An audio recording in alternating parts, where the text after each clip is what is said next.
There's something you should remember, mister. A man going into Indian country should never be paid in advance.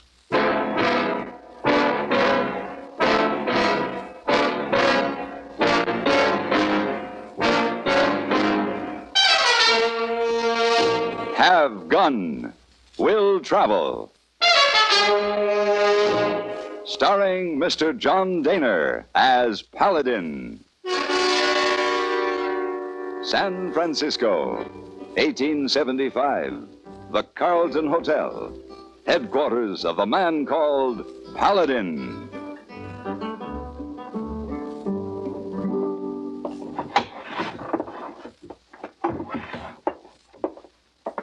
And some socks. And yes?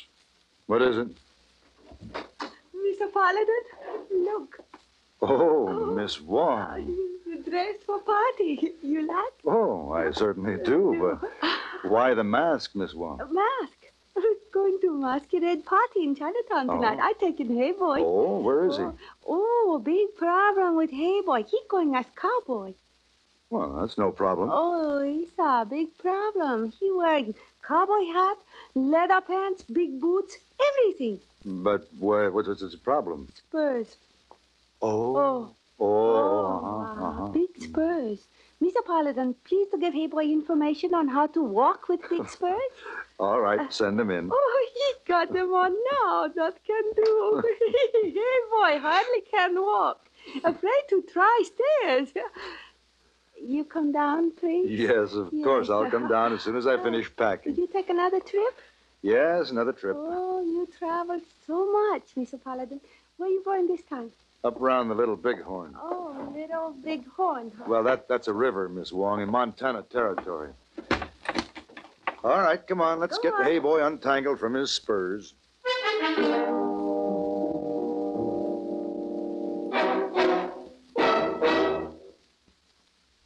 You know, I guess just about the most popular sport in the world, everywhere in the world, is fishing. You hear a lot of discussion among American sportsmen, which is better, the dry fly or the wet fly, still fishing or trolling, lake, stream, or ocean. Everyone has his own ideas about this sport of fishing, and he goes after it in his own way. Well, that's true all over the world.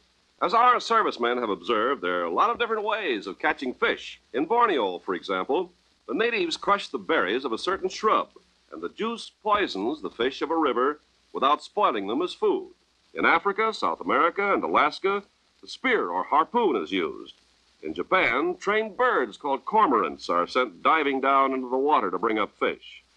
In some Pacific islands, nets are used. In others, the bow and arrow is the favorite method of getting fish for supper.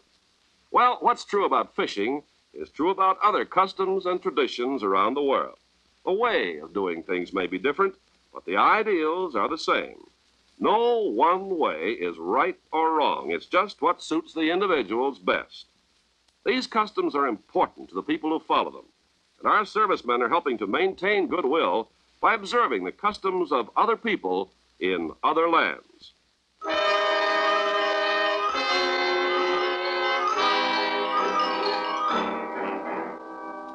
My problem was to find an Army deserter named Henry Carver and persuade him to go back to his outfit. It seems he'd deserted in order to rescue a girlfriend from a marriage that was being forced on her. He was asking for money from his family to help him escape into Canada. He and the girl would be at the Billings Waterhole. Montana was no place to be at this time. The Sioux were being pressed by the Army to go back to the reservations. I saw a lot of Indian sign. Several times there were Indian smoke signals on the far hills.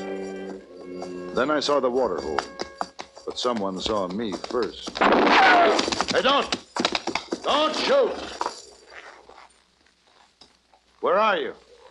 Keep riding, mister. You Corporal Carver? Who are you? My name is Paladin. Your mother sent me. Did she send the money? No. Then get out of here. Now, wait. Let me talk to you. Now, don't come any closer. We got nothing to talk about. You get back on that horse and ride out of here. Henry, maybe he can help us. Becky, you stay out of this. Go on, mister. Start moving. Any message for your mother? Yeah. Tell her Becky and me'll make Canada on our own. Maybe you won't. What are you talking about? The troop of cavalry. What? Becky, stay here. No, you stay out of sight. They may be looking for you. No. Don't try anything. I got this rifle pointed at your heart. All right. Look. Down there. You're right. It is a troop of cavalry. What are we going to do, mister? We? They're not after me. You came to help me? I came because your mother asked me to. Well, then... Now go on. Get back where you were. They're probably just coming in for a water break. Maybe. Don't try to trick us. I'll still have you covered. Go on. Hurry. All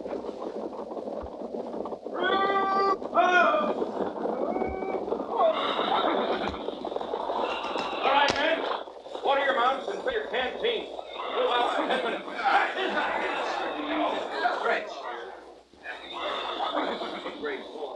Uncle Landers, when we move out, I want the scouts out. You can push the flank guards farther out, too. Captain. Who are you? John Keel. Paladin, what a sight to see in the middle of nowhere. John Keel. Say... Well, that's right. Captain Keel. Yeah, how long's it been, Paladin? 6, 7 years? Oh, I'm not sure. You came through San Francisco. Yeah, I did, and I've still got the hangover. Oh, Dolan. Yeah, Captain. Yeah. Meet my friend Paladin. Sam Dolan. Paladin? How are you, Dolan? Dolan and his men joined us a couple hours back. Oh, scouts? No, civilian. I'm hunting for a man, but them Injuns, the way they are, I figured traveling with the cavalry was safer. Yeah, I understand. Well, John Keel. Hey, I see you're still riding that same old horse. Comanche? Yeah. Sure. We've been together a long time. What are you doing out here, Paladin? Business. See any Indians? Just sign. We've been driving most of them north. Come on, let's walk to higher ground. Maybe we can see something. Dolan, you better come. Maybe the man you're looking for is around here.